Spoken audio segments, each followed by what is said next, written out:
Fala, meu povo, sejam bem-vindos para mais um episódio do CageCast, diretamente de São Paulo, aqui dos estúdios da AFIA. Eu estou aqui com uma super convidada, uma amiga, uma pessoa muito querida, que eu tive uma experiência uma vez num curso com ela. Vou contar um pouquinho a historinha de como a gente se conheceu. Eu, nas minhas idas e vindas vindo aqui em São Paulo para estudar, me aperfeiçoar, eu fui para um congresso e ela estava lá para fazer uma dinâmica, né? Eu achei bem interessante o tema. Fui lá sem muita expectativa e ela me tocou muito com a forma como ela comunica, a forma como ela aborda o tema, né? Como ela acolhe. E aí eu falei, meu Deus, eu que fui atleta, eu falei, onde é que essa mulher estava, onde é que esse assunto estava, eu nunca vi ninguém falando sobre movimento, sobre exercício, sobre atividade física, né? Sobre fazer as pazes com o corpo. E aí, como a maior parte das minhas, na época eu fazia consultório, a maior parte das minhas alunas e das minhas clientes, né, pacientes, tinham uma relação difícil com o corpo, né? Dificuldade com a atividade física. Eu tenho certeza que você que está aqui assistindo agora tem também dificuldade. É uma das maiores dificuldades, talvez até maior do que mudar a alimentação, é a gente criar uma rotina de movimento, de exercício, de atividade física. E por trás disso existem várias questões, vários contextos, né, culturais, várias situações pessoais que para mim sempre passou despercebido. E aí quando eu conheci essa moça aqui, Paulinha, eu pude perceber e falei assim, não, você tem que falar isso para mais pessoas, a gente precisa divulgar mais isso, a gente precisa acolher essas pessoas para que a relação com o corpo e com o exercício seja algo natural, seja algo prazeroso, seja algo saudável de fato, né? Então, eu estou aqui com a doutora Paula Costa Teixeira. Para mim, ela é Paulinha. Ela é profissional de educação física com doutorado pelo Programa de Neurociências e Comportamento do Instituto de Psicologia da USP. Ela também é colaboradora do Programa de Transtornos Alimentares, o Ambulim, do Instituto de Psiquiatria da USP e idealizadora das iniciativas de prevenção sem danos e exercício intuitivo. Guarde esse nome, exercício intuitivo. É um assunto bem interessante e que ela vai nos explicar aqui. Paulinha, obrigado por você ter vindo, viu, minha amiga? Eu que agradeço esse convite tão honroso para mim aqui, agradeço muito. É uma alegria poder estar dividindo essa mensagem, né? E agradeço por você estar usando sua potência de voz aí para alcançar mais corações, né? E as pessoas poderem se sentir acolhidas com esse tema que você bem pontuou, que é desafiador e que muita gente sofre a respeito de se sentir cobrado por não estar se exercitando. Ela já sabe que deveria estar se exercitando, agora já está pensando, poxa, eu devia ter feito já. Verdade. E às vezes não consegue. Há quanto tempo você vem trabalhando isso? Conta um pouquinho de quando você começou, né? Eu imagino que na sua faculdade, na Faculdade de Educação Física, não se fala disso, né?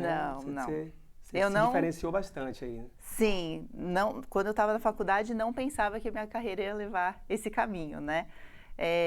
Quando eu fiz faculdade, o que me impulsionou para ir para a Educação Física foi a natação, né? Eu nadava e foi o que me inspirou a trazer a água aí para a vida das pessoas. Então eu comecei estagiando na piscina, legal. Mas acho que lá foi só para conhecer meu marido mesmo, né? Ah, que legal! Aí depois a gente trilhou outros caminhos, ele continua na piscina, mas eu saí das águas e acabei me encantando pela área acadêmica, né? Pela área de iniciação científica, que foi quando eu terminei minha faculdade, comecei uma carreira de pesquisadora e aí acabei caindo lá na Universidade de São Paulo e dentre algumas conversas com profissionais da saúde, um belo dia um psiquiatra comentou que precisava de um profissional de educação física na equipe dele, né? E eu não estudava a área da saúde mental, né? Como eu te falei, eu estudava áreas aquáticas, né? Mas aí, como era uma oportunidade de fazer a carreira acadêmica, eu me coloquei lá à disposição da equipe do Ambulim. Isso foi em 2007, né? E até hoje estou lá no Ambulim, que é esse programa de transtornos alimentares, e que eu pude aprender muito, especialmente com nutricionistas, então muitos colegas da sua área, né? Para eu poder fazer esse paralelo com a prática de exercício físico. Então eu bebo muito da fonte da nutrição e da psicologia. Eu tive que estudar essas duas áreas. Então acabei fazendo meu doutorado na psicologia, onde hoje eu oriento, né, mestrados, doutorados lá pelo programa de neurociência e comportamento, nessa perspectiva de pensar a relação com o exercício físico, assim como você pensa a relação com a comida, né? Mais do que o que é importante comer, mas o como você está comendo. E no exercício também. Como que está sendo a sua prática de exercício, né? Então, essa minha trajetória de estudar isso foi ao acaso, vamos dizer assim, talvez. Já foi escolhida. Talvez fui escolhida, Nada é por acaso. Mas eu me encantei muito pela área e me ajudou a quebrar os meus preconceitos também com a área da psiquiatria, a área da saúde mental, né? Porque a gente, na educação física, é estimulado a pensar em metabolismo, em ajudar as pessoas a fazer exercícios para emagrecer. Só o físico, né? Só o físico, né? Mas na sua área é só físico, é músculo. A estética. O corpo é músculo, né? Exatamente. A gente estuda como ajudar as pessoas a encorpar, a ganhar massa magra. Esculpir o corpo. A tirar gordura, né? Então, a gente tem uma visão mais, vamos dizer assim, metabólica do exercício físico. E por muito tempo, o exercício na verdade, por muito tempo não, o exercício tem essa função, ele tem essa contribuição também. Mas a questão é que reduzir o exercício a isso, pelo que eu aprendi lá no Instituto de Psiquiatria e pude ver e vejo até hoje com as pacientes, traz muito sofrimento, né? Sofrimento no sentido de corresponder a uma expectativa de uma sociedade ou de alguém tendo um corpo específico, né, na busca desse corpo, que essa busca às vezes se torna obsessiva, ou até mesmo não conseguindo cumprir com essa expectativa quando eu não faço exercício físico. Então a gente tem dois lados da moeda, né? Lá a gente tem as duas polaridades. A pessoa que se exercita excessivamente e a pessoa que odeia exercício.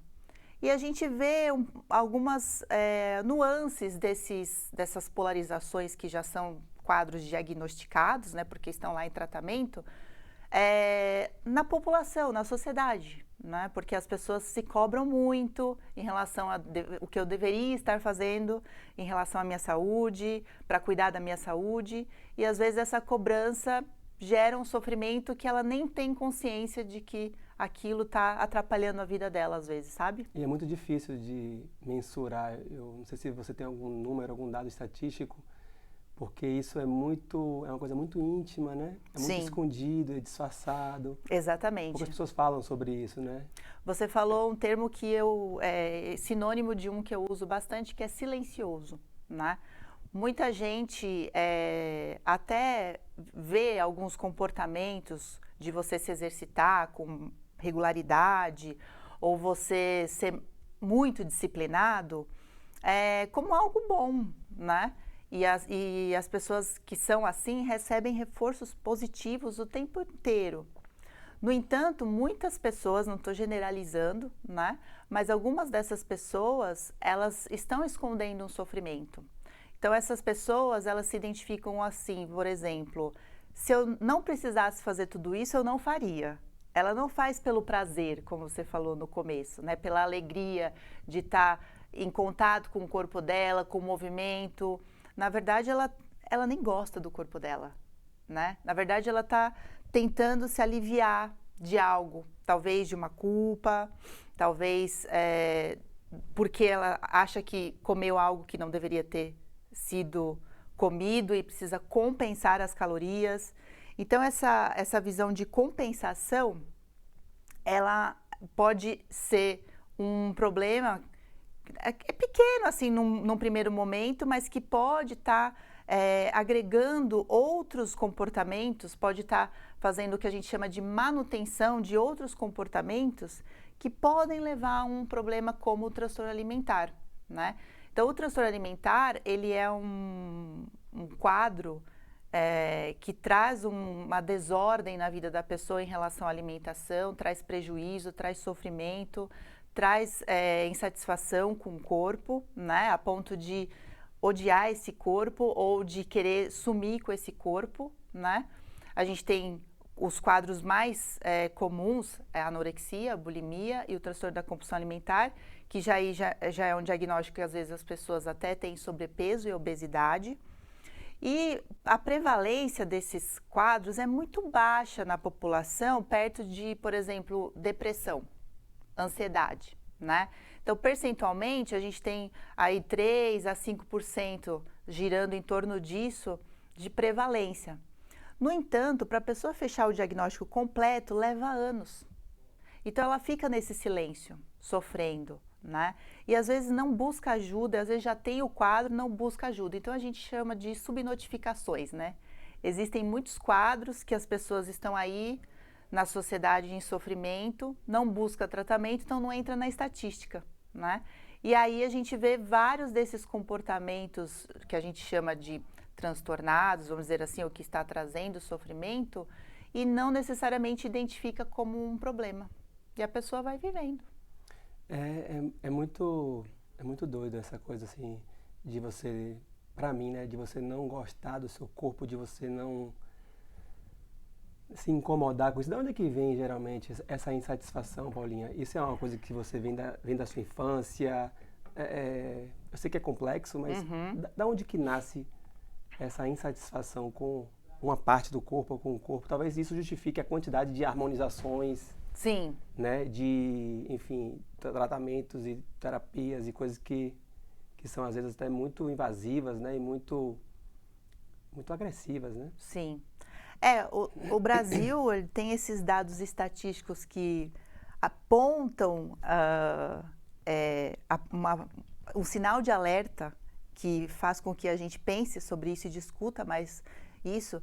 Quando você vê números altíssimos, onde a gente está no ranking de primeiro em cirurgias plásticas e primeiro no mundo também em relação a problemas de ansiedade. Então, se a gente percebe que cirurgia plástica e ansiedade são pontos de atenção, sinais de alerta a pessoas que têm esse sofrimento com o corpo, é algo a se pensar, né? O que está acontecendo com a nossa relação com o corpo. A insatisfação corporal é algo, como você falou, complexo, né? E multifatorial. Então, a gente tem, sim, questões que têm de uma cultura que depende de como você foi criado, a sua relação com seus pais, o quanto que você também, na sua infância, pôde explorar o seu corpo por meio do movimento, por meio de práticas corporais, né? Porque quando você para você construir uma relação positiva, vamos chamar assim, com a sua imagem corporal, primeiro você precisa entender qual é o tamanho do seu corpo, o seu esquema corporal, reconhecer aonde no espaço você sente seu pé, você sente sua cabeça. Então, se você pensar o bebê, por exemplo, né? Ele tem uma exploração do espaço físico, engatinhando, rolando. Bom, você lembra aí das suas meninas, né? Depois vai agachando, né? Exatamente. Tem cócoras e tal. Isso, tem todo um desenvolvimento motor que você fazer esse reconhecimento do seu movimento no espaço onde você habita é uma forma de você reconhecer e fazer o caminho do sistema nervoso percorrer todos os caminhos, todos os nervos, né? Então, você tem um impulso, um potencial de ação que sai do seu cérebro, circula pelo seu corpo todo e chega até o seu pé, faz com que o seu cérebro vá mapeando o seu corpo. Então, esse é um primeiro ponto, vamos dizer assim, né? Você mapear para você registrar onde está o seu dedo, onde está o seu pé, onde está seu pescoço, onde está a sua orelha. Você reconhecer. Então, tem uma área do cérebro que a gente tem mapeado o nosso corpo, desde que esse mapeamento tenha sido assertivo, né? Se você experimentou o seu corpo ao longo da sua infância e adolescência, você foi mapeando, entendendo quando você contrai o que acontece, né? Quando você fica de ponta cabeça, o que acontece, né? Então, essa exploração de você sentir seu corpo dando uma cambalhota, enfim, o movimento vai permitindo o cérebro mapear o que está acontecendo com o corpo. E aí depois, dependendo da cultura que você é inserido, das expectativas que são colocadas em cima do seu corpo, isso também pode gerar uma relação positiva ou negativa, né? Então, dê um exemplo assim. Por exemplo, se eu tenho pais, né, um pai ou uma mãe, um ou outro, que cobra algum comportamento ou alguma forma desse corpo, demonstra uma preocupação, né? Você não deveria comer isso te engorda. Ou vamos te pesar. Ah, vou levar você no médico, você está engordando. Puxa a barriga. Encolhe a barriga, você precisa fazer mais exercício porque você está engordando. Sempre gira em torno do engordar, um medo de engordar. Eu entendo, né? Não estou querendo trazer uma culpa nos pais, porque eles estão querendo o melhor para os seus filhos quando eles trazem essas falas. Mas, no entanto, a gente precisa justamente educar, por isso que tem a iniciativa também, além do exercício intuitivo do Prevenção Sem Danos, da gente educar esses pais do quanto que algumas falas podem ser tóxicas para esse desenvolvimento infantil, né? Então, a criança não se sente com liberdade em relação ao seu corpo. E enquanto a pessoa está crescendo, o corpo está crescendo, vai ter várias alterações. Às vezes tem até algum sobrepeso que depois na adolescência some, porque vai ter o estirão, né? Uhum. E dependendo, até mesmo essa influência de gênero, né? As meninas têm uma cobrança diferente dos meninos. Bem diferente. Bem diferente. Então, socialmente, se a gente extrapolar a casa aí para a vida social, né? Na cultura brasileira, o corpo feminino é muito exposto, diferente dos meninos, que também vem sendo cada vez mais exposto, mas ainda é proporcionalmente menor, né? Então, essa visão de corpo-objeto, como se o corpo fosse uma massinha de modelar, né? Muitos profissionais comentam isso. Como se eu pudesse controlar o meu corpo de acordo com o desejo de alguém ou o meu desejo. Então, qualquer coisa é só eu ir lá fazer um exercício, mudo o meu corpo, faço uma dieta, mudo o meu corpo rapidamente para satisfazer algo ou alguém ou uma situação. Então, essa visão... Na verdade, você primeiro deveria mudar aqui, né? É. Porque aqui você organiza o restante, né? Sim. Você falou agora, me veio aqui alguns exemplos que eu já presenciei. Duas coisas que eu vejo que é bastante comum é comparação entre irmãos. Sim, né? Comparação. Você tem que ser igual a sua irmã. Sua irmã tá assim, você tá assado, né? E geralmente, né, mulheres. Geralmente no homem, em relação à mulher, geralmente talvez seja a aparência, posso estar errado, mas e ao homem geralmente a performance, né? Ou, seu irmão estuda mais, seu irmão é isso, né? O homem é a coisa mais, você é forte, né? Sim. É frouxo, você é frouxo. Tenha coragem, seu irmão é corajoso, você é frouxo, sabe? Eu acho que vai mais por esse caminho, né? E tem um lance também que eu vejo que é muito comum, é assim, sobretudo agora, final de ano, que as famílias se encontram, Natal e tal, às vezes passa muito tempo fora, o primo vem, viaja, aí vem aquela coisa, tipo, nossa, como você tá linda, tá magra. Comentários. Né? E aí, às vezes não tem maldade nisso, né? Muitas vezes não tem, mas também não tem a percepção de que essa pessoa, ela registra isso, quando ela vem no próximo ano mais gordinha, ela não recebe esse elogio. Tipo, nossa, como você tá linda, tá mais gordinha. Não vem isso, né? Geralmente não vem isso. Sim. Então essa coisa de não só as pessoas próximas, mas a sociedade premiar, né? Premiar. Quem tá magro, quem tá fitness e tal. É um bem-sucedido. Isso deve ser muito difícil para quem tem esses desafios ou que tem questões que vão muito além do, Sim. né? E é a maioria da população. Do metabolismo.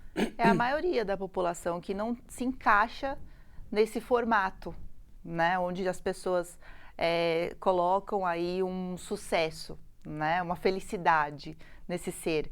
Então, essa insatisfação com o corpo ela vem também de uma perspectiva de compreender o corpo como um objeto. Então, na ciência a gente chama de objetificação do corpo, né? E a mulher tem muito forte isso, culturalmente falando, porque é uma mercadoria o corpo da mulher, né? Mas expor um corpo é um objeto de desejo para muitas pessoas. Então, você querer estar naquela forma corporal é também querer ser desejada, querer ser amada. Aí a psicologia vai fundo, né? Mas dentro dessa realidade, se a gente pensar naquilo que eu comentei da experimentação do seu corpo, para você ter um bom mapeamento do seu corpo e construir uma imagem mais real de como o seu corpo é, pensa hoje as crianças, muito na frente das telas, muito paradas, explorando pouco o corpo, né? Só estímulo visual, só os dedos, né? Na tela, no celular. Então, a perspectiva, sabe, Daniel, é triste. A prevalência tende a aumentar desses problemas. É muito triste a gente ter um pessimismo, vamos dizer assim, em relação a isso.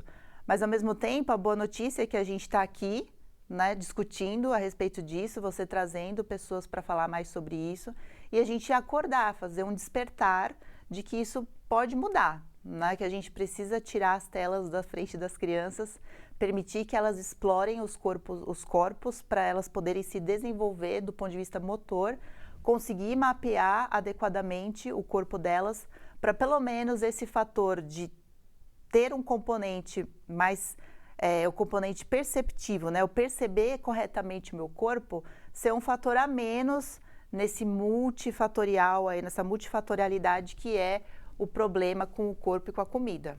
Você é mãe, né? Assim como eu sou pai. Como é que você, quais são os desafios? Como é que você consegue, assim, na prática, né? Nessa correria que é a nossa vida, às vezes nas limitações de espaço, né? De quem mora em apartamento e tal. Fala um pouquinho assim de dicas práticas para quem tem filho pequeno, né? Ou para quem está aí pensando em ter filho, tá? Né? Barrigão, de como fazer de forma acessível, né? Sim. Para que todo mundo tenha uma noção, para uma iniciação, vamos dizer assim. Sim, né? Sim. Eu acho que a gente pode se inspirar numa época que já existiu, né? Proporcionalmente até mais na humanidade, que é a fase, aquela fase do mundo onde não tinha tanta tela, né? Então, resgatar o tempo sem tela. Eu sei que é muito desafiador, as crianças choram, batem o pé. E agora o que eu vou fazer? Eu vejo meu filho, né, fala um monte. Então, o que eu vou fazer agora? Eu falei, não sei. Você dá 5 minutos, ele de repente já está lá fazendo uma coisa que ele inventou, né? Aí eu penso, bom, tolerei aqueles 5 minutos vulcão, né? E foi bom tolerar esses minutos porque aí teve um desdobramento positivo. Ele está lá explorando o quintal, os brinquedos. Então, eu acho que nessa fase do mundo, né, onde a gente tem pais cada vez mais ocupados, sem tempo para proporcionar lazer ativo para as crianças, é importante a gente sustentar tempos sem tela, né, em casa, para as crianças poderem dar vazão à sua criatividade e aí começar a explorar o movimento. Então, às vezes, a gente se forçar um pouquinho a ir mais ao parque, proporcionar mais espaço físico para as crianças, porque elas desenrolam. A gente não precisa falar nada, é só dar o espaço, dar a bola, dar a corda, dar os brinquedos, e elas têm criatividade, sabe? A criança por si só, ela já explora, né? Elas já sabem, se deixa um colchonete no chão, ela vai brincar de rolar, ela vai brincar, põe uns EVAs lá, né, aqueles tabladinhos, ela vai brincar lá de se rolar, de fazer cambalhota. E às vezes a gente também resgatar essa essência da nossa criança interior e brincar também com as crianças, né? Porque se a gente está lá parado, sentado na frente do computador, na frente do celular, a gente também não inspira, né? Então, tem alguns momentos ali, à noite, assim, é bem difícil lá em casa, né? Porque aí é aquela hora que a gente está, de repente, atualizando o WhatsApp, né? E aí se preparando para o dia seguinte. Aí meu filho está lá no computador brincando de joguinho ou no YouTube. Aí teve uma hora que eu falei para o meu marido, ó, vamos estabelecer um horário aqui que a gente vai desligar as telas. Tem regras, né? Para já começar uma higiene do sono, né? E aí a gente naturalmente trouxe uma ideia do clube da leitura. Então aí a gente lê um gibi, lê alguma coisa que também faz parte, né?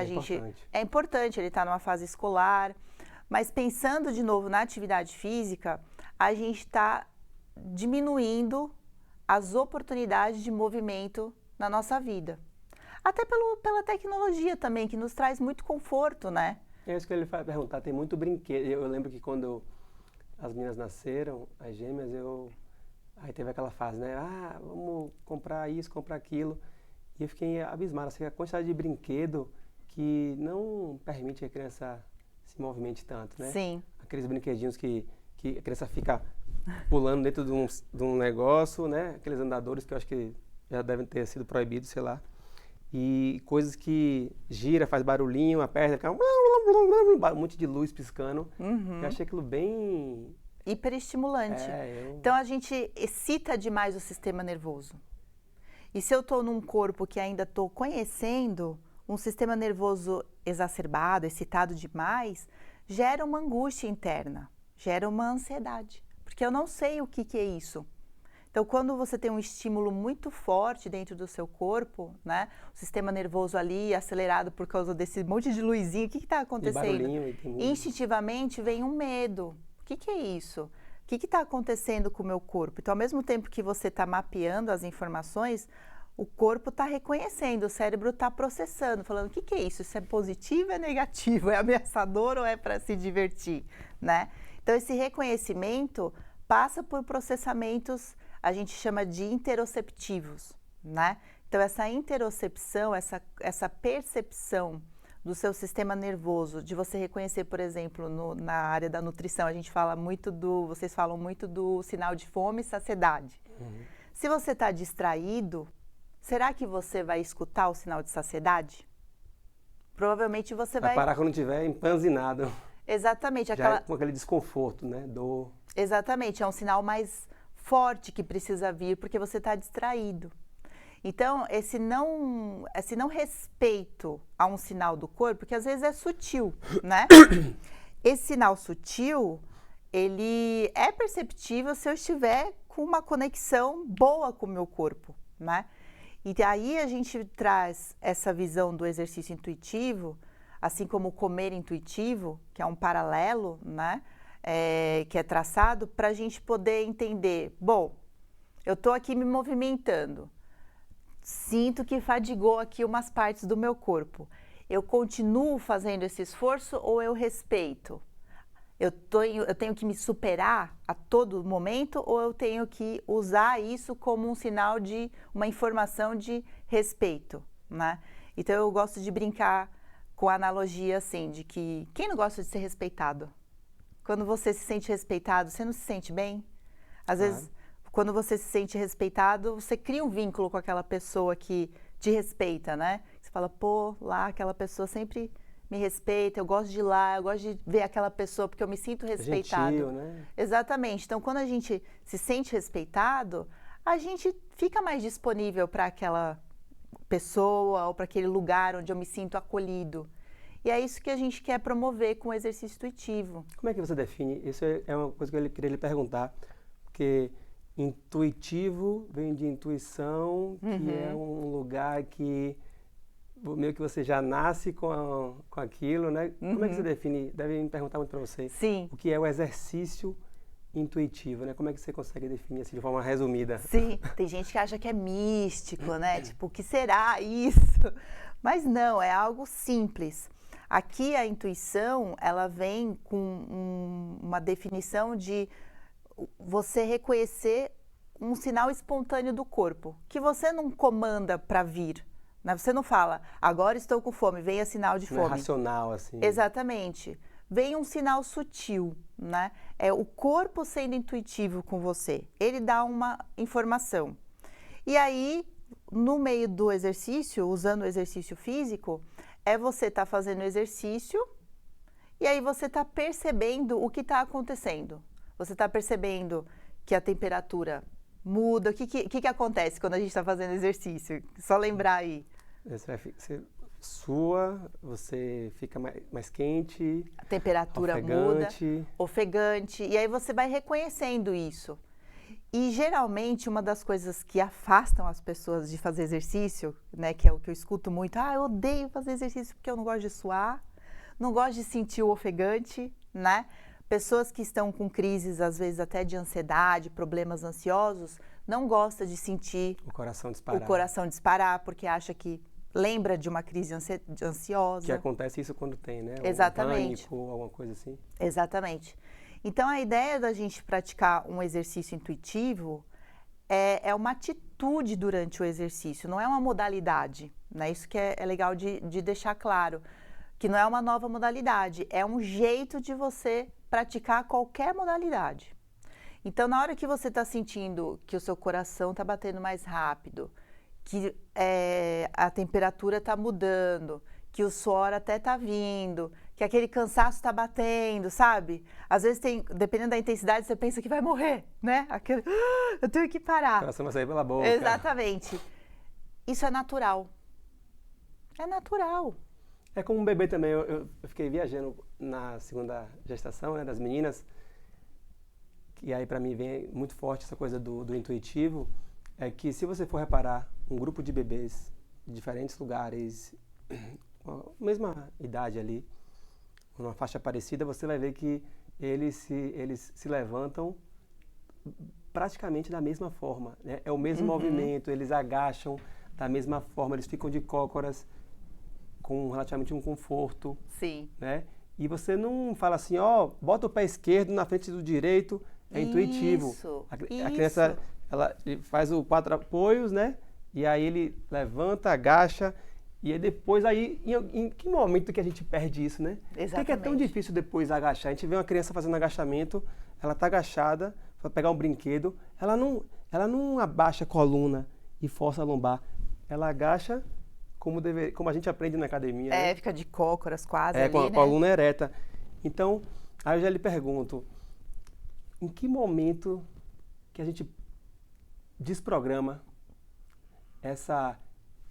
e vai vindo perda de mobilidade, perda de coordenação, né?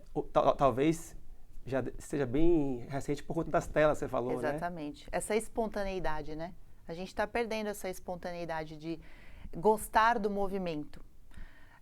Culturalmente, até por conta desse excesso de tecnologia chegando cada vez mais cedo nas mãos, né, das nossas crianças, essa espontaneidade não tá sendo permitida, não está dando vazão para ela. Né? Não se manifesta, né? Não se manifesta, a gente está limitando isso. Né? Então, a gente precisa ficar atento de como a gente está levando a nossa vida, fazer uma pausa mesmo e entender, poxa, o que fizeram por mim, né, quando eu era criança, que tipo de oportunidade que eu tive e que eu não estou dando para os meus filhos. Porque, às vezes, tem algumas oportunidades que a gente não teve e que a gente está batalhando muito para dar para os nossos filhos, mas aquelas a gente esquece das que a gente teve de também dar para os nossos filhos. Então, a gente fica muito preocupado com o que a gente não teve de ofertar para eles e a gente precisa promover também o que a gente teve. E a gente fica muito numa vibe de o que a gente não teve de forma material, né? Exato. E a gente vai sempre pela nossa cultura mesmo, aquela coisa do consumo, e às vezes me pego pensando nisso. Um dia eu e minha mulher estava discutindo, vamos dar o que de presente para as meninas? Aí eu falei, mas ela já tem uma bicicleta, já tem tudo. A minha mulher queria dar um carrinho elétrico daqueles que acelera. Eu falei, não, que isso aí elas não vão se movimentar, elas não vão fazer força, vão abandonar a bicicleta. Sim, então é uma luta para poder andar de bicicleta. E é engraçado que quando eu vou andar de bike com minhas filhas, minha filha Alina, ela fala assim, meu pai, eu tô cansada já, eu tô suando. E aí aquilo para mim ali Isso depois que eu conheci seu trabalho, viu, Paulinha? É sério, eu começo a perceber de que, assim, tá faltando diversão aqui. Sim. Ficou tediada. Pra ela tá sendo assim, tipo, um desafio, eu tenho que ir pedalar daqui pra lá. E aí o que eu faço? Eu tento trazer a atenção dela pra vamos parar aqui para ver um passarinho ali e tal. Eu tenho lembrado muito de você, porque eu estou estudando muito a relação da criança com a natureza. Eu li um livro agora, o ano passado, que era A Última Criança na Natureza. Como resgatar os nossos filhos do transtorno de déficit de natureza. Ele relaciona déficit de atenção e toda essa questão que a gente está falando de movimento com o transtorno de déficit de natureza. Ou seja, as crianças não sobem mais em árvores, as crianças não andam mais de pé descalço, não brincam com lama, com terra, não interagem. E quando eles falam, o Richard Louv, né, que é o jornalista americano, que ele traz as pesquisas e tal, ele fala que quando a gente envolve todos os nossos sentidos, a gente aprende e fixa mais. Então, quando você vê uma tela, um vídeo, um desenho animado, o que seja, você está só no estímulo da visão. Quando você está... Às vezes é muito assim, eu vejo que minhas filhas adoram ver vídeo de como fazer uma bonequinha de pano. Quando você pega e faz ali, traz uma argila, tenta fazer a bonequinha de pano, tem o toque, tem o cheiro, né? Tem o barulho, né? Tem todos os sentidos envolvidos. Então, eu tenho lembrado muito daquela dinâmica que você fez lá, naquele evento, acho que foi no congresso. Foi. E aí eu já fiquei viajando, sabe no quê? Eu falei, rapaz, eu era fã de Tom e Jerry. Vocês já repararam como é neurótico os desenhos animados de hoje em dia? Sim. Como é acelerado, como é a troca de imagem.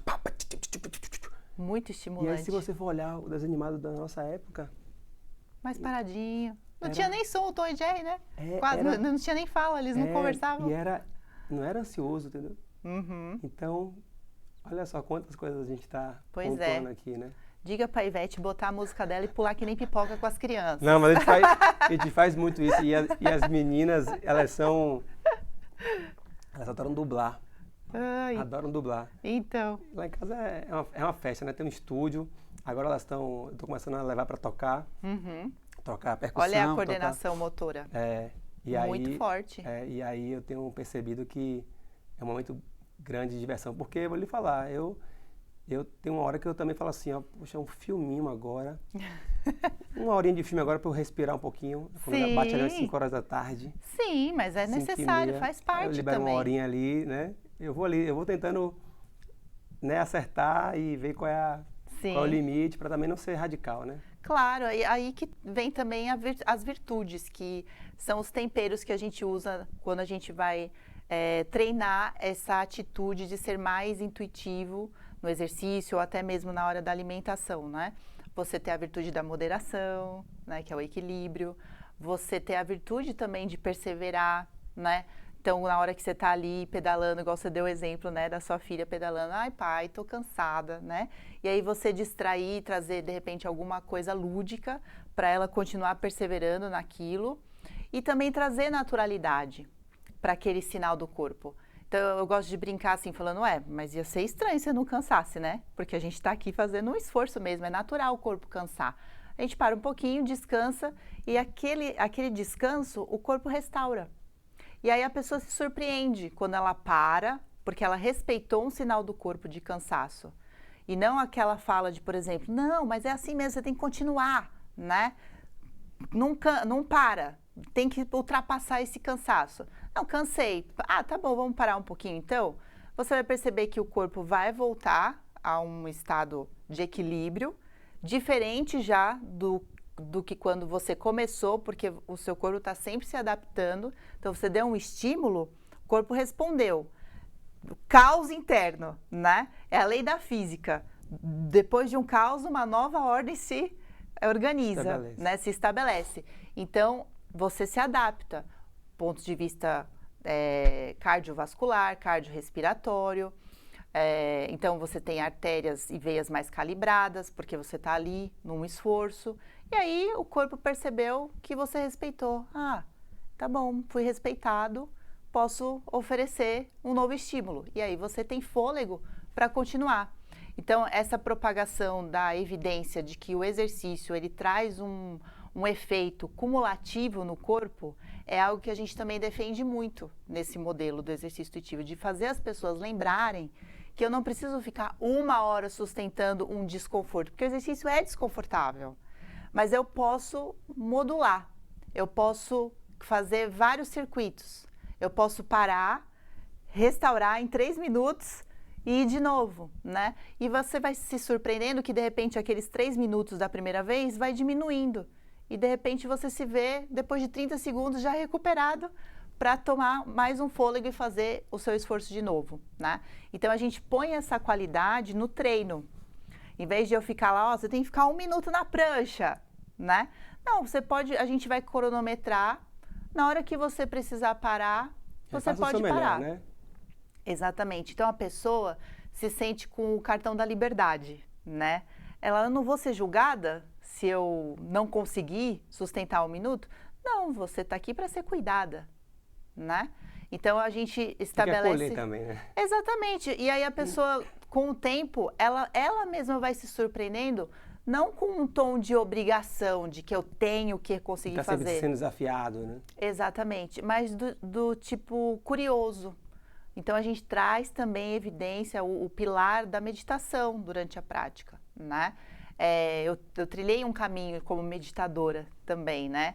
Até porque com a vida atual, né, os desafios de conciliar trabalho, família, né, criança hoje em dia com esse monte de tecnologia, né? Às vezes eu brinco com os meus filhos que, eu quero pegar esse celular e pá, né? Aí eu brinco assim de uma bolinha e jogo assim como se fosse extravasar, né? Ele dá tanta risada, ele fala, eu duvido que você faça isso um dia. Eu falei, por isso eu medito. Então você tem sorte de ter uma mãe que medita. Então a meditação é um caminho que trouxe também muitas evidências para colocar em prática elementos. Então, como na prática a gente faz isso? Na hora que eu falei no exemplo de você parar e naturalizar as alterações, né? Você fala, não, é natural o cansaço, é natural o suor, significa que a sua pele está funcionando bem, que bom, né? A gente vai dando boas-vindas para essas alterações que a gente sabe que são desconfortáveis do exercício. Na hora que você dá boas-vindas, você tolera melhor, porque é natural, é espontâneo, é uma reação fisiológica. Ia ser estranho, aí ia ter alguma coisa errada comigo se não acontecesse isso. Então, nesse momento, eu agradeço. Então, a gente faz um movimento na estrutura de uma aula que pratica essa modalidade, essa abordagem. A gente, no final, traz uma apreciação dessa fisiologia. Então, como assim? Por exemplo, você está lá com os batimentos cardíacos, você deu o seu total, fez um esforço, a gente para tudo, fica lá quieto, sentado, numa postura contemplativa ou até deitado no final da aula. E você fica imóvel, de preferência, numa quietude. E aí a gente reconhece o que está acontecendo no corpo, você contempla essa fisiologia. Você põe a mão no peito, a gente convida a pessoa a pôr a mão no peito, sentir o coração batendo, então o cérebro registra... Um scanner corporal, né? Isso, é um escaneamento, exatamente. A gente vai escaneando esse corpo e aí essa natureza que a gente sente dentro do nosso corpo, de o corpo ter reconhecido que ele precisava bater mais o coração, que a respiração precisava se alterar para eu dar conta daquele esforço, que o suor precisava vir, todas essas alterações, a gente agradece o corpo por ele ter essa inteligência de ter se ajustado, ter se adaptado para dar conta daquele movimento que eu estava querendo fazer. Então, a gente traz também a virtude da generosidade. Poxa, eu fui generoso com o meu corpo agora, porque eu dei um tempo dele mostrar toda a potência que ele tem. As células nasceram para isso. E eu estou dando um espaço para elas mostrarem a que vieram, sabe? Então, a gente traz esse tom de generosidade, de acolhimento a esse desconforto e de agradecimento a essa fisiologia. E aí, por essa via, Daniel, a gente trabalha um fator protetor da prevenção dos transtornos alimentares, que é a apreciação corporal. A gente estava falando da insatisfação corporal, né? E a insatisfação é algo muito difícil de reduzir. né? É muito difícil, às vezes, a gente trazer a pessoa para amar o corpo. Aceitar.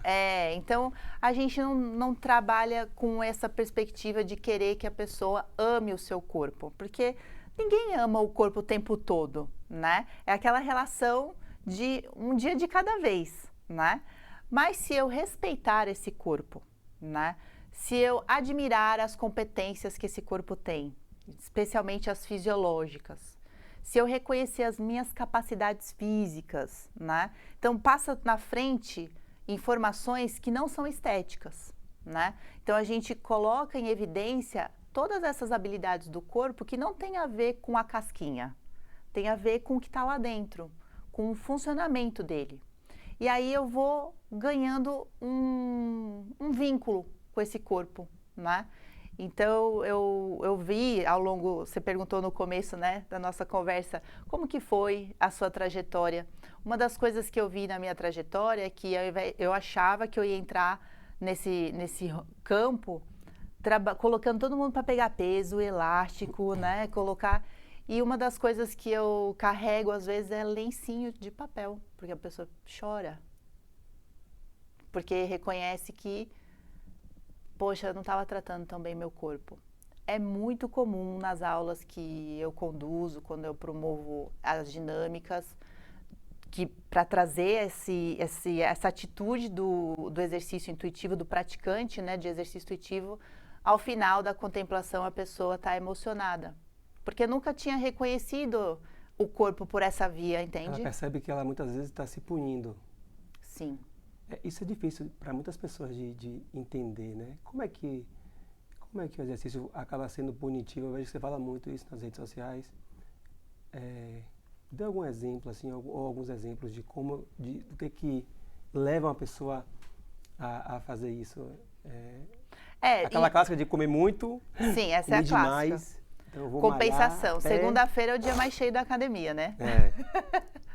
Na sexta tá vazia, mas na segunda, né, por causa da culpa do final de semana. Então a pessoa tem uma segunda a sexta bem regradinha, sábado e domingo a gente brinca e fia o pé na jaca, né? E segunda-feira tem que compensar. Então o exercício vem com esse tom, nessa função de punir.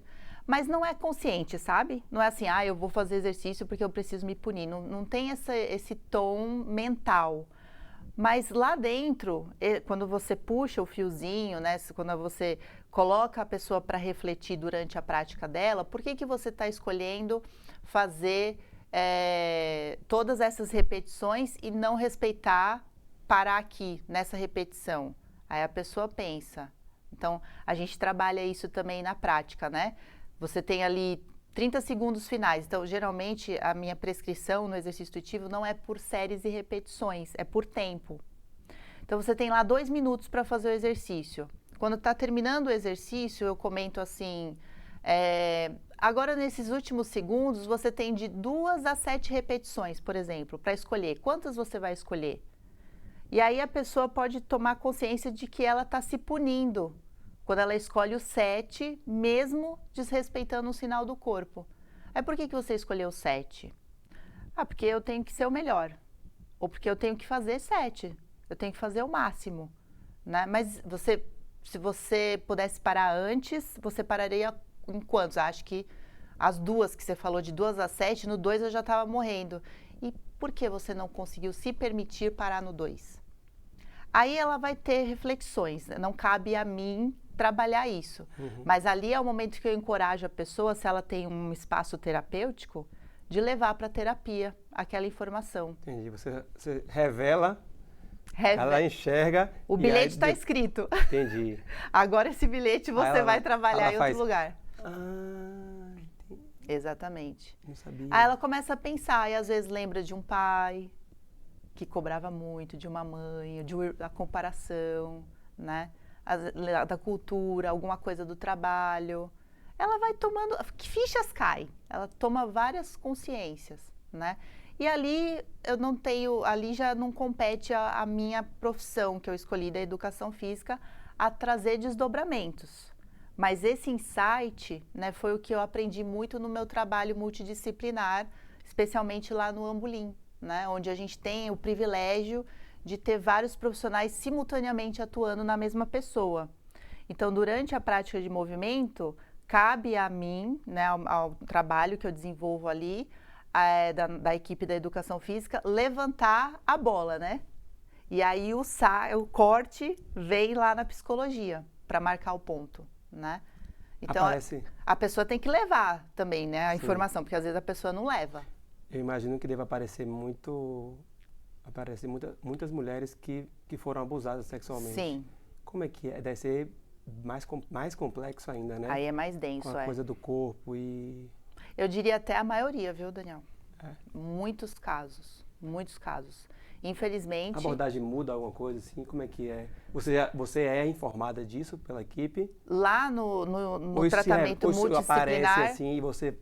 Na reunião de equipe, que lá no Ambulim é um trabalho do SUS, né? Uhum. Então, a nossa equipe, toda a equipe é voluntária lá e a gente tem uma programação. E aí, na reunião de equipe, existe o momento em que o psiquiatra passa o caso, né? Então, quando o paciente compartilha ali, né, fica um sigilo entre os profissionais, a gente tem esse código de ética, né? E ali a gente está cuidando do paciente. Então, essa informação fica ali com a gente para cuidar dela. Mas, em geral, não é logo de cara que a pessoa fala, que o paciente traz. Às vezes ela passa um tempão se tratando, até ela trazer isso à tona, às vezes ela traz à tona com um profissional que ela criou mais vínculo, né? Então, dentro de um lugar que mais, vamos dizer assim, onde os casos mais extremos chegam, a gente tem essa multiprofissionalidade. Fora de lá, que aí eu não trabalho no mesmo espaço físico, às vezes, que os outros profissionais, e às vezes a pessoa não faz as outras especialidades. Às vezes ela está só se exercitando comigo, né? Não tem um psicólogo, não tem um nutricionista. Então, a gente tem um maior cuidado. Eu não tenho na minha investigação de saúde, por exemplo, na anamnese, uma pergunta objetiva sobre isso, né? Mas eu sempre tenho isso no meu radar, de que essa pessoa pode ter sofrido isso e que mais gentileza e mais acolhimento é importante, né? Especialmente por quem não gosta de fazer exercício. Então, na minha área, personal trainer, por exemplo, é muito natural, espontâneo eu estar lá fazendo exercício e tocar o aluno, né? Isso é uma coisa que a gente já defende o contrário. Interessante. Né? Então, tem alguns... Às vezes a pessoa abraça por trás, quer Sim. agachar e faz... Eu acho demais. Invasivo. Acho que é uma coisa muito do brasileiro isso, né? A gente de tem... tocar, o latino é assim. De pegar. Mas a gente tem que respeitar. Porque você não sabe a história daquele corpo, né? Então, depois de algum tempo de vínculo... Eu posso corrigir a pessoa, mas, por exemplo, os professores que estão em treinamento comigo, é muito comum chegar lá, né, no nosso grupo e aí vai corrigir, abaixa o ombro. Eu falo, depois, né, na supervisão, primeiro você vai dar o comando, você não vai já tocar. A gente não sabe o que a pessoa sente, que desperta na pessoa quando ela sente aquele toque. Porque é uma história de um corpo sofrido. Pode não ser abuso, pode ser também... maus tratos, violência doméstica. É tanta né? coisa, exatamente.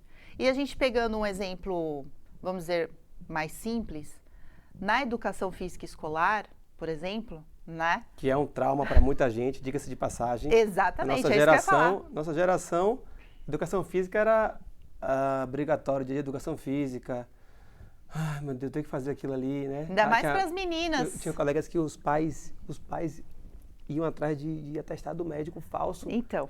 Imagine que doideira isso. Então, na iniciativa do Prevenção Sem Danos, que é uma iniciativa focada para as crianças, para os pais, eu e mais 2 nutricionistas, que são também referências lá da nutrição comportamental, a Karen Dunker e a Érica Romano, a gente desenvolveu livros, né, infanto-juvenis, para trabalhar alguns aspectos da prevenção dos transtornos alimentares e de obesidade. E aí a gente tem dos 3 livrinhos, um sobre autoestima, outro sobre alimentação saudável e o de atividade física, movimento.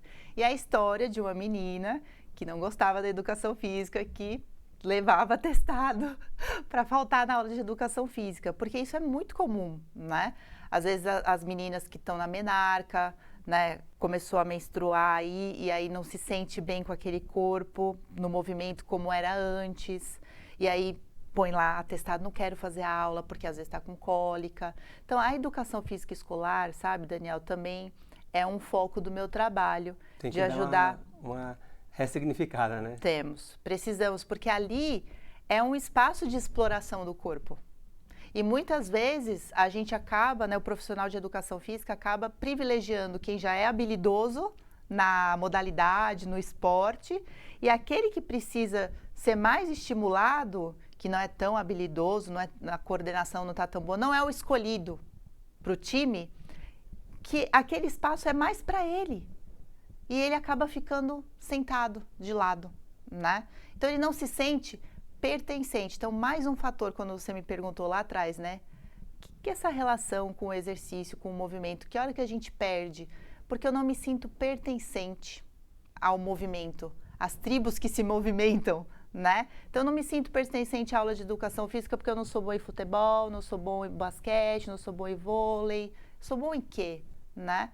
Então, a pessoa já se sente não pertencente, logo eu me afasto do que eu não me sinto bem. Pô, Paulinho, você foi num ponto muito interessante que eu lembrei agora, que basicamente quase tudo que em torno de brincadeiras, que envolve movimento, hoje em dia é o competir, né? Exato. Quem vai chegar mais rápido, quem sobe mais, quem carrega mais isso, mais pesado, mais forte. A gente coloca muito, a gente não percebe, a gente coloca muito, a gente vive numa sociedade muito competitiva, né? Sim, isso e também é um pouco cooperativa.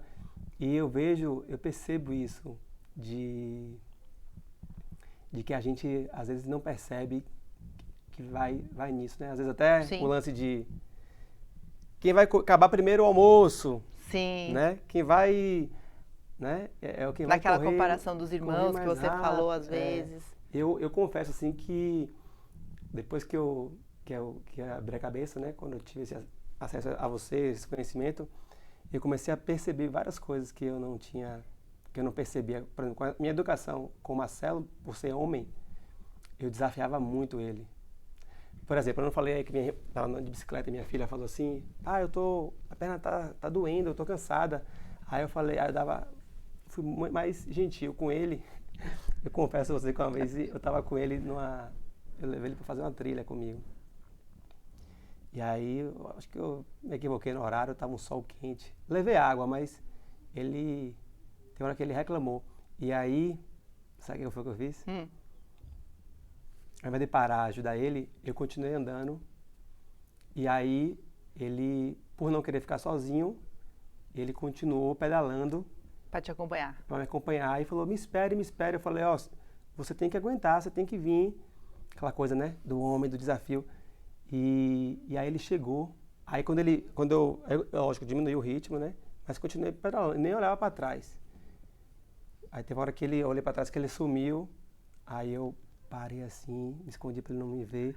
Aí eu vi ele vindo, ele vinha chorando. Tipo assim. E aí pra mim, porra, ele tem que ter raça, tem que ser raçudo, Sim. Tem que ser isso. Eu lembro que chegou ao ponto de falar assim, porque eu não quero mais. Aí eu falei, juro que eu falei isso, Paulo. Momento confissões. Eu falei pra ele assim, imagina se tivesse um urso atrás de você agora aí. Você ia parar? Então, meu irmão, bora. Vamos até lá em casa. Enfim, eu falei uma coisa assim, aí depois eu acolhia, né? Na hora eu bateu, eu falei, pô, peguei pesado. Mas isso acontece muito, né? E já com as minhas filhas, não só por serem mulheres, mas por eu ter tido esse amadurecimento, eu já não faço assim, né? Sim. Pai, eu não quero mais brincar disso, né? Em piscina, pega a pedrinha, vamos lá que vai pegar no fundo. Aí, pô, tem uma filha minha que ela é peixe, a outra não é tão peixe. E aí aqui não era, aí eu comecei a perceber que aqui não era tão peixe, ficava se sentindo desvalorizada e tipo, porra, ela consegue, eu não consigo. E aí automático, né? É tudo automático. Eu fui atleta. É natural. Eu fui atleta, né? Na minha vida inteira, competição e tal. Embora eu não tivesse muito o espírito de competir, né? De querer ganhar, eu fui atleta durante muitos anos. E a Natália, encruado, enraizado em mim, isso um pouco, sabe? Sim. E aí eu percebo o quanto que isso só atrapalha, né?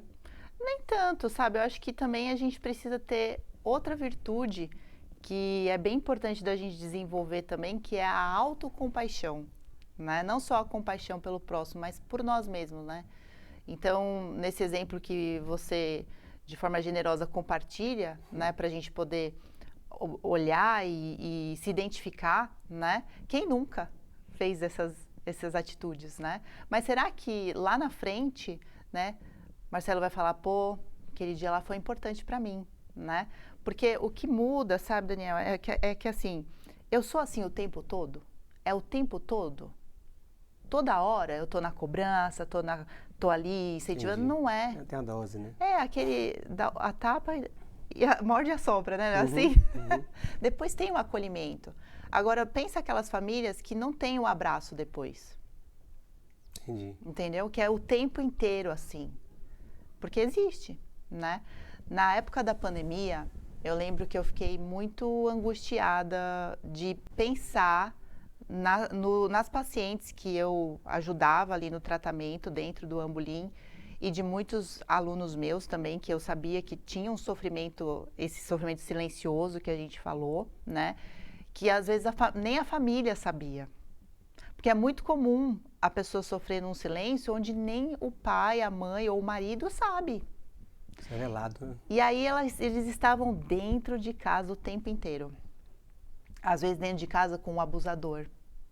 Nossa, aquela fase, eu lembro que eu meditava tanto, porque eu ficava num sofrimento pelo outro, sabe? Que eu falava, gente, como que vai ser? O que que eu posso fazer, né? E você sabe que midiática não é a minha... Né? Eu não sou assim tão midiática. Não é. Mas eu me puxei naquele momento, sabe? Que eu falei, não, eu não tô a passeio, né? Eu trouxe alguma coisa que merece ser mais distribuída. E aí eu me puxei para colocar nas redes sociais. Era um esforço grande para você. Grande, grande. De se expor ali. Sim, por isso que a gente tem amigos para se inspirar, né?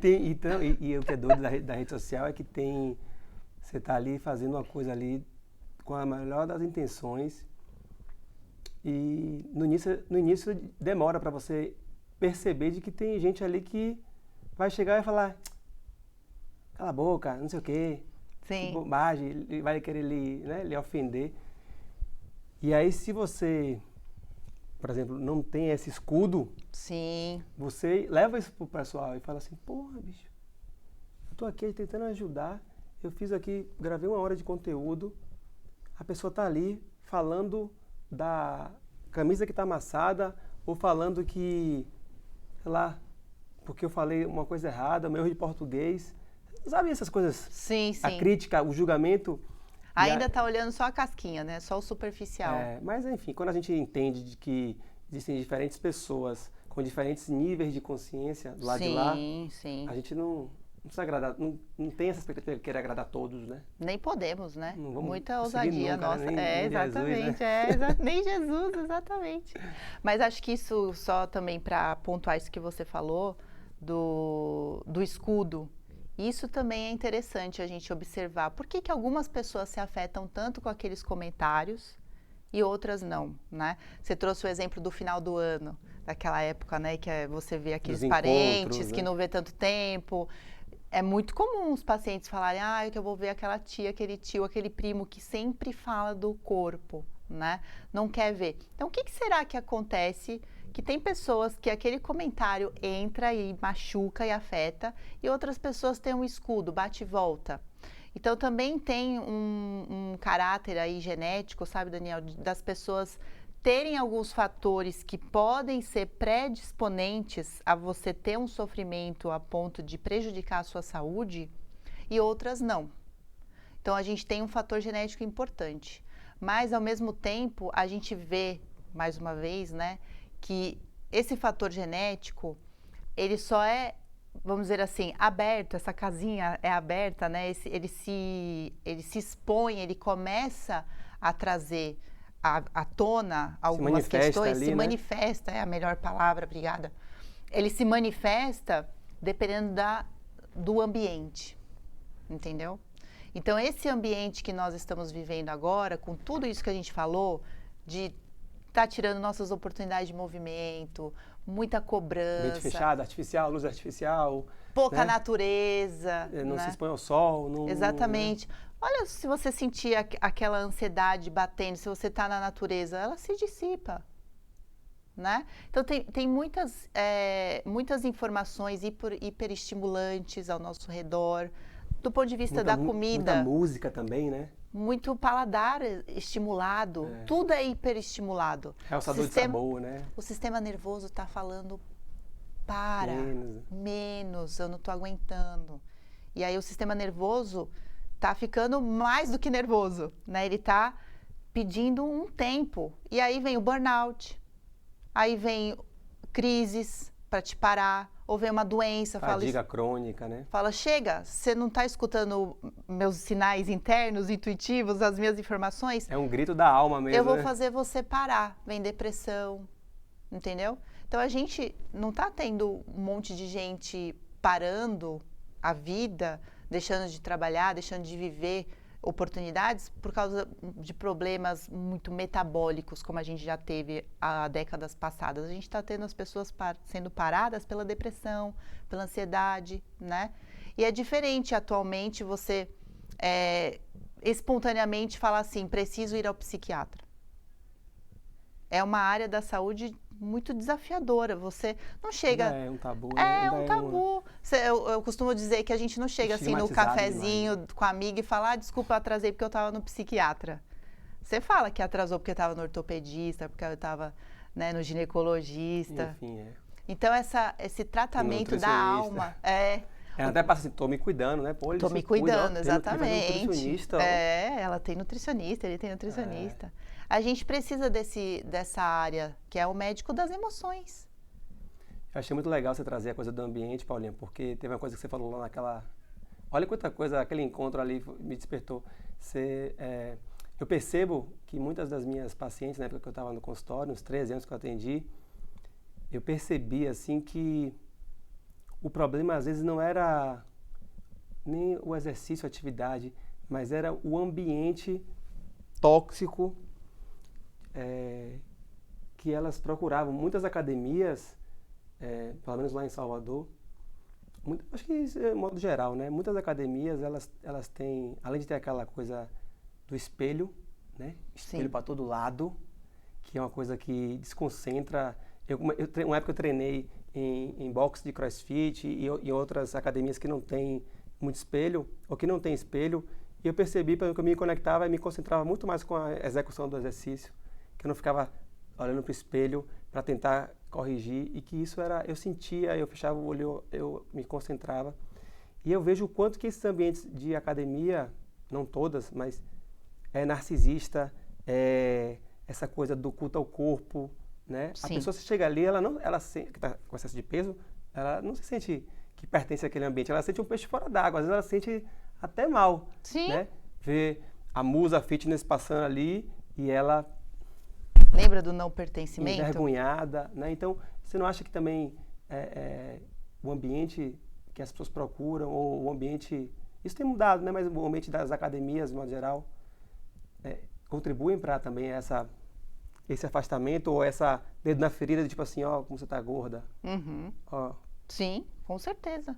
A gente também estimula muito, especialmente para as pessoas que têm essa dificuldade de dar o primeiro passo, de não começar pela academia.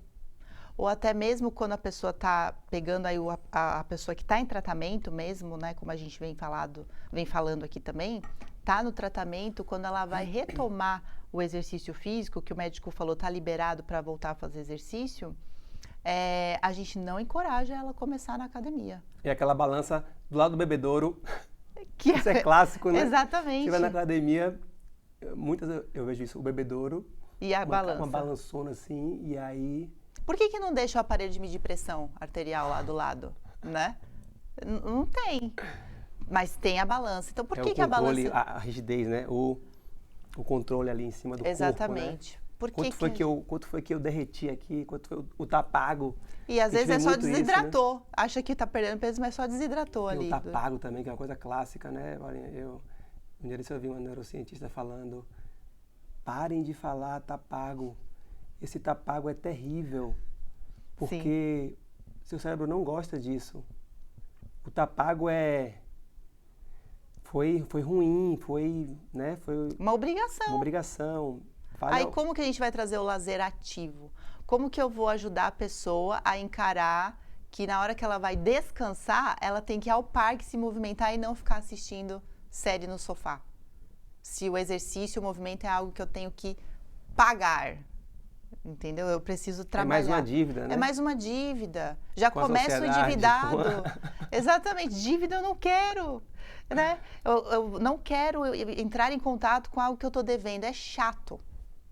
Então, a gente precisa ajudar de novo aquela ludicidade, aquela espontaneidade. Eu gosto de trazer aquela lembrança de algumas pessoas, né? Será que a gente tinha preguiça de levantar e brincar de pega-pega? Né? De brincar quando a gente era criança? A gente não tinha preguiça, né? Mas a gente perde essa espontaneidade, porque o movimento vai ficando chato. Eu tenho que ir numa esteira, não gosto de esteira. Então, do que você gosta? Porque mais importante do que a gente ficar pensando na modalidade, a gente precisa pensar naquela que eu vou sustentar por mais tempo. Então, dizem que musculação eu preciso fazer, ainda mais mulheres, né? Uhum. A gente sabe que tem que ter músculo para longevidade, né? Musculatura, e a gente vai perdendo músculo com a idade, né? Então, a gente precisa guardar dinheiro e músculo, né? Assim que fala, para longevidade.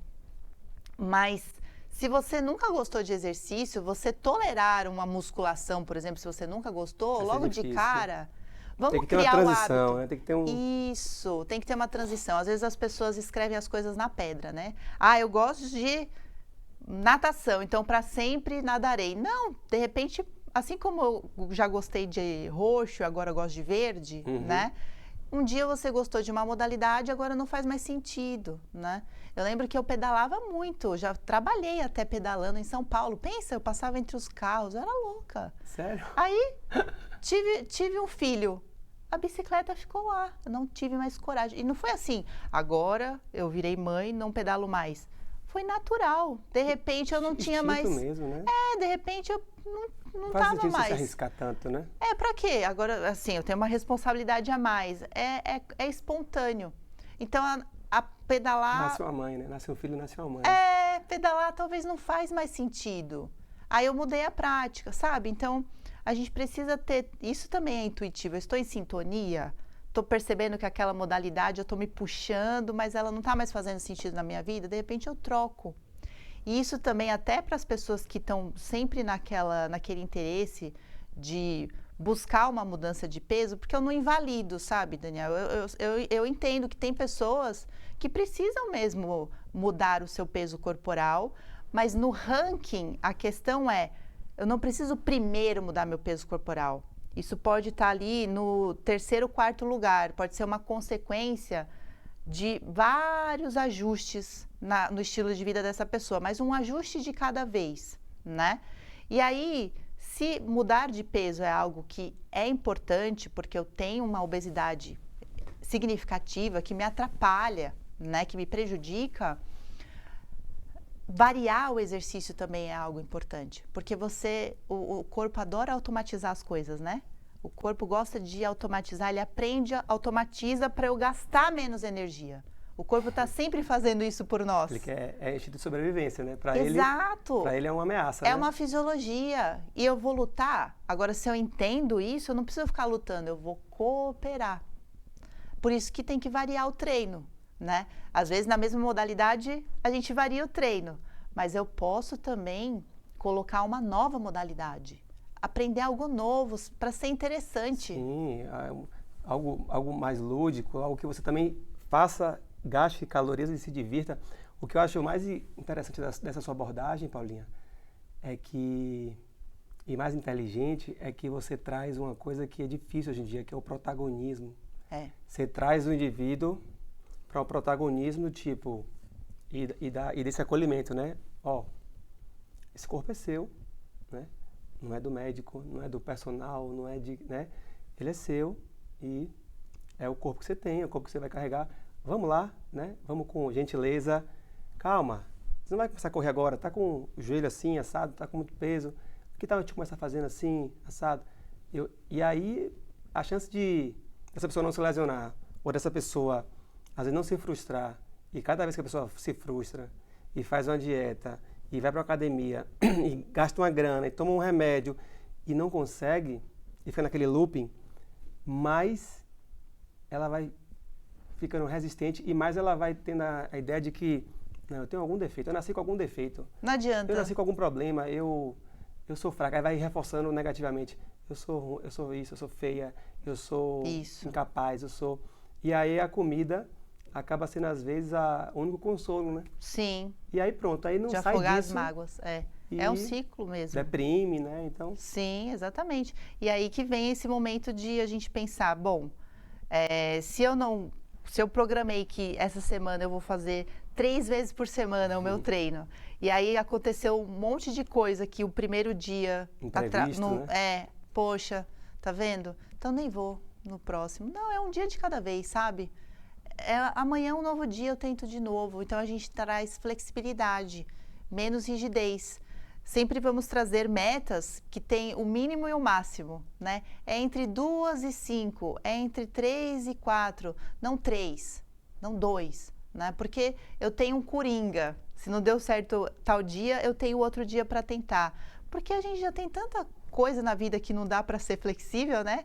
A data do cartão não dá para eu pedir para mudar. Do vencimento das contas, né? Não posso ligar lá, dá para mudar o vencimento? Não. Então já tem tanta coisa na vida que a gente não consegue mudar, por que as outras coisas a gente tem que botar rigidez também? Então, fico feliz de você enxergar o protagonismo, porque, de fato, é um trabalho de emancipação, sabe? De fazer a pessoa ter autonomia, que eu acredito que você também quer isso dos seus pacientes na nutrição, né? Você não quer que ele siga à risca tudo que você falou. Ó, aqui tem várias opções, você vai escolher o que faz sentido, o que está na estação, o que tem disponível nessa estação do ano. Será que, de repente, seu corpo vai sentir mais vontade de comer melancia ou manga, sabe? E é importante a gente confiar no corpo, né? Eu aprendi muito isso com esse trabalho que você faz e com o pessoal da nutrição comportamental. A gente precisa confiar no corpo, precisa confiar na saciedade. Nem todo dia você vai ter o mesmo volume de fome.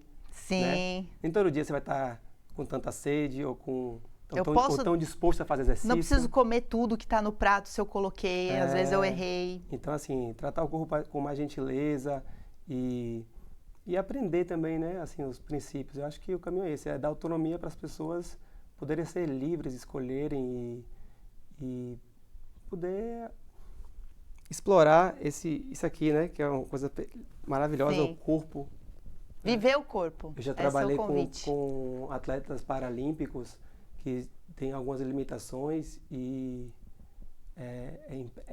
eu passei a dar ainda mais valor e perceber assim como o nosso corpo é incrível, né? Como o nosso corpo compensa quando você não tem uma perna ou um braço, o corpo é uma coisa maravilhosa, fantástica, mágica, né? Então, vamos, né? Já chegando no final, e vamos se amar mais, vamos se explorar mais nosso corpo, né? Tentar cuidar mais bem dele, né? Do se que respeitar, a gente come, né? Se amar for muito difícil, se respeita primeiro. Eu brinco tive um professor na época do doutorado que ele falava sobre matemática, né? Matemática é difícil, pelo menos para mim sempre foi um desafio. Ele falava, você não precisa amar a matemática, só respeita a matemática. Então eu comecei a respeitar a matemática, as coisas ficaram mais fáceis. E acho que isso também vale para o corpo, sabe? Respeitar mais o corpo.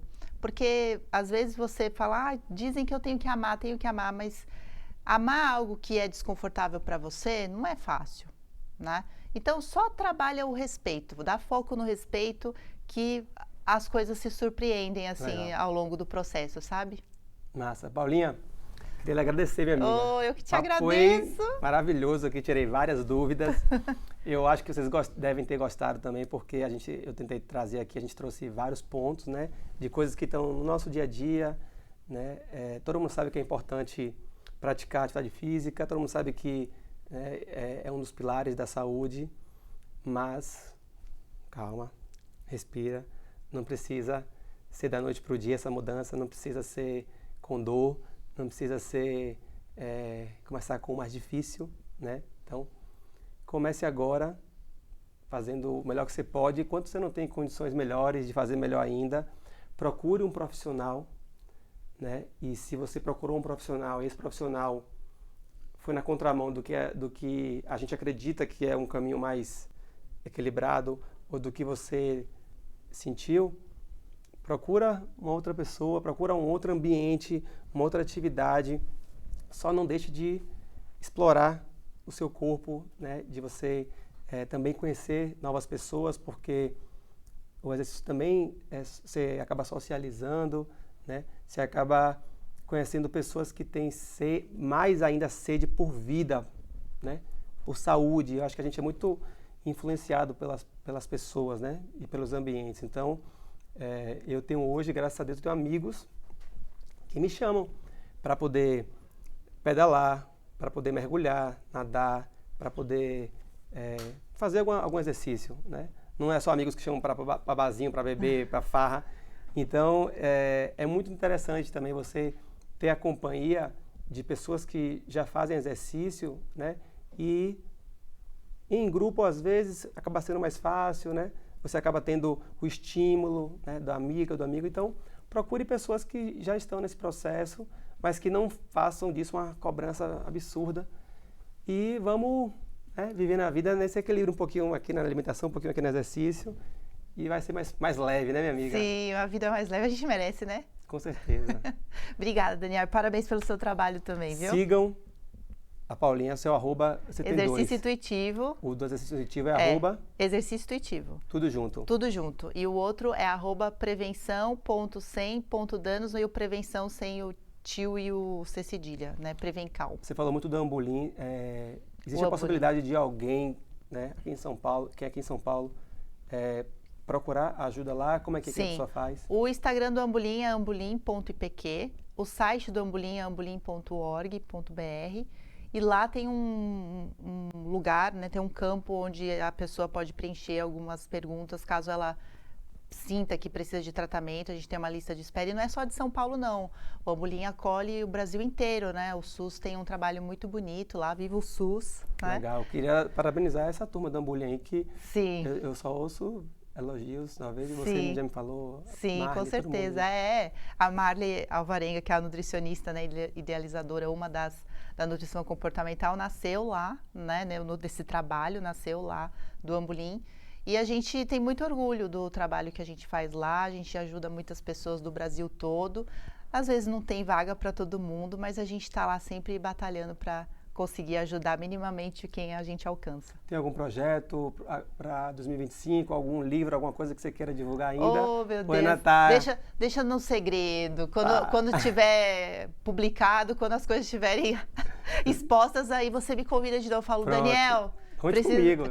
Você sabe no Prevenção Sem Danos a gente tem os livros infantos juvenis, né? Até trouxe para te dar de presente. É um arroba? Tem um que é esse prevenção.sem.danos, que são os 3 livrinhos infantos juvenis para trabalhar já vou querer, na escola, leitura. Então a gente pode ajudar aí. Você trouxe o livro aí? Trouxe para você. Então pega ali. Tá ali na sacolinha ali do presente dele. Ali. Esse Daniel é demais. Vou mostrar. Obrigada.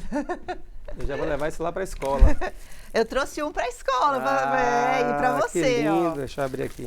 E os desenhinhos foram a filha da nutricionista Érica que fez. Ó, esse aqui é confie na capacidade do seu corpo, movimentos. Isso, esse daí que eu falei que é da historinha da menina que entregava atestado para fugir da aula de educação física. Legal, gostei. Esse aqui... Esse é o mais legal, claro, né? Esse aqui, ó. Confie na capacidade do seu corpo, movimentos, bacana. Autoestima, o que é? Isso. Legal.